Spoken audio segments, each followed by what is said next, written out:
JT Top News supported by SK Seth Jewelers Logistic Partner BVC Logistics। Jetty top news के इस bulletin में आज देखिए, jewellery पर अनिवार्य हॉलमार्किंग और HUID कोड के लिए दी गई समय सीमा 30 नवंबर को हो रही है समाप्त। कुछ आभूषण निर्माता हॉलमार्किंग की तारीख बढ़ने की उम्मीद लगाए हैं बैठे। अक्टूबर 2021 माह में निवेशकों ने गोल्ड ETF में किया जमकर निवेश। गोल्ड ETF निवेश 303 करोड़ रुपए को किया पार। रूस और बेल्जियम ने किम्बर्ली प्रोसेस सर्टिफिकेट के इलेक्ट्रॉनिक एक्सचेंज पर किया समझौता।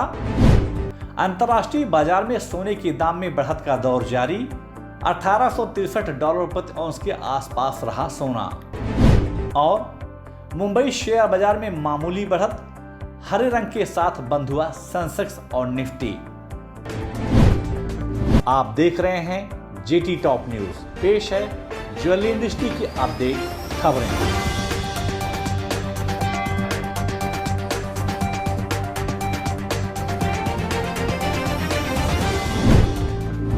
केंद्र सरकार द्वारा सोने की ज्वेलरी पर अनिवार्य हॉलमार्किंग और HUID कोड के लिए दी गई समय सीमा आगामी 30 नवंबर 2021 को खत्म हो रही है।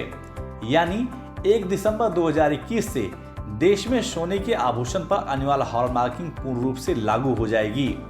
हालांकि बहुत सारे आभूषण निर्माताओं ने अपने पुराने आभूषणों को गलाकर हॉलमार्किंग के लिए तैयार हो चुके हैं, लेकिन अभी भी कुछ आभूषण निर्माता हॉलमार्किंग की तारीख बढ़ने की उम्मीद लगाए बैठे हैं। सरकार ने हॉलमार्किंग की जो अवधि दी थी करीबन 30 नवंबर के आसपास थी, वो पूरी होने जा रही है।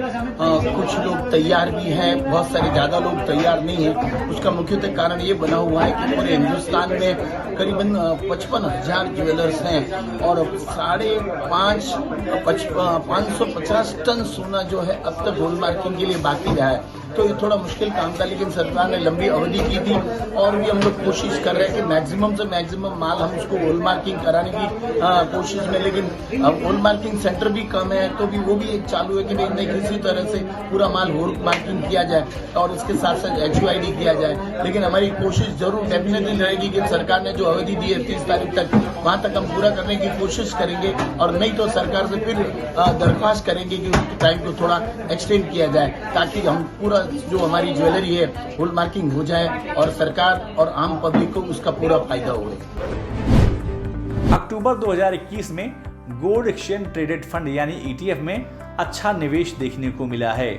Association of mutual funds in India द्वारा जारी एक आंकड़े के अनुसार त्योहारी सीजन की मांग के कारण अक्टूबर 2021 में ETF में 303 करोड़ रुपए का निवेश देखा गया है, जबकि यह सितंबर 2021 में 446 करोड़ रुपए था।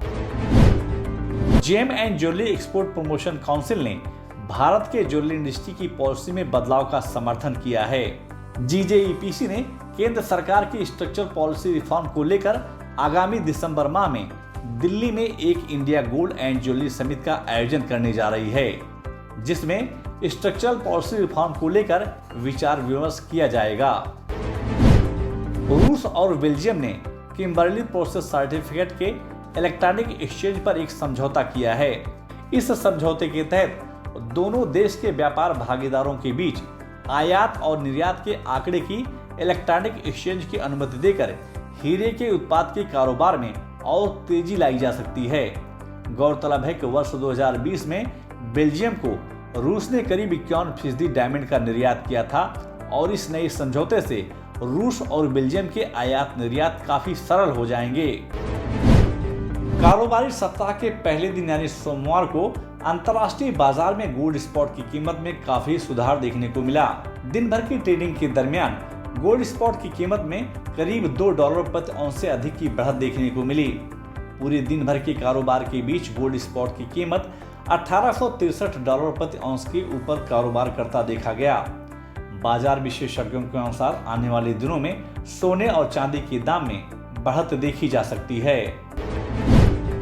अंतर्राष्ट्रीय बाजार की गतिविधियों को देखते हुए मुंबई, दिल्ली, कोलकाता, अहमदाबाद, कर्नाटका और चेन्नई के सराफा बाजार में सोमवार को सोने और चांदी की मांग में नरमी देखने को मिली। स्थानीय बाजार में सोने और चांदी के दामों में उतार चढ़ाव के बीच मुंबई सराफा बाजार में शुद्ध सोने के दाम 36 रुपए प्रति 10 ग्राम की बढ़त के साथ 49,350 रुपए के स्तर पर कारोबार करता दिखा, जबकि शुद्ध चांदी 23 रुपए प्रति किलो की गिरावट के साथ 67,121 रुपए के स्तर पर कारोबार करता हुआ दिखाई दिया। बाजार के जानकारों के अनुसार आने वाले दिनों में स्थानीय बाजार में सोने और चांदी के दाम में बढ़त देखी जा सकती है।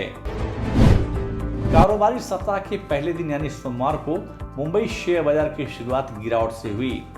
सुबह मुंबई शेयर बाजार खुलते ही घरेलू और विदेशी संस्थागत निवेशकों ने बाजार में एक बार फिर मुनाफा वसूली करनी शुरू कर दी, जिसके चलते सेंसेक्स और निफ्टी में गिरावट देखने को मिली। लेकिन दोपहर बाद निवेशकों ने power, banking, pharma, oil, FMCG और मेटल सेक्टर के शेयरों में खरीदारी करनी शुरू कर दी, जिसके चलते मुंबई शेयर बाजार 32 अंकों की बढ़त के साथ 60,718 अंकों पर बंद हुआ। वहीं निफ्टी दिन भर के कारोबार के बीच 6 अंकों की बढ़त के साथ 18,109 अंकों पर बंद हुआ। बाजार के जानकारों के अनुसार इस सप्ताह मुंबई शेयर बाजार में प्रॉफिट बुकिंग देखी जा सकती है। जेटी टॉप न्यूज के इस एपिसोड में बस इतना ही। आपको यह न्यूज कैसी लगी और आपके क्या सुझाव हैं, हमें कमेंट बॉक्स में जाकर शेयर जरूर करें। और अगर अभी तक आपने जेटी टॉप न्यूज को सब्सक्राइब नहीं किया तो आप तुरंत सब्सक्राइब, लाइक और शेयर जरूर करें, जिससे आप तक ज्वेलरी इंडस्ट्री की अपडेट खबरें पहुंचती रहें। JT Top News supported by SK Seth Jewelers Logistic Partner BVC Logistics.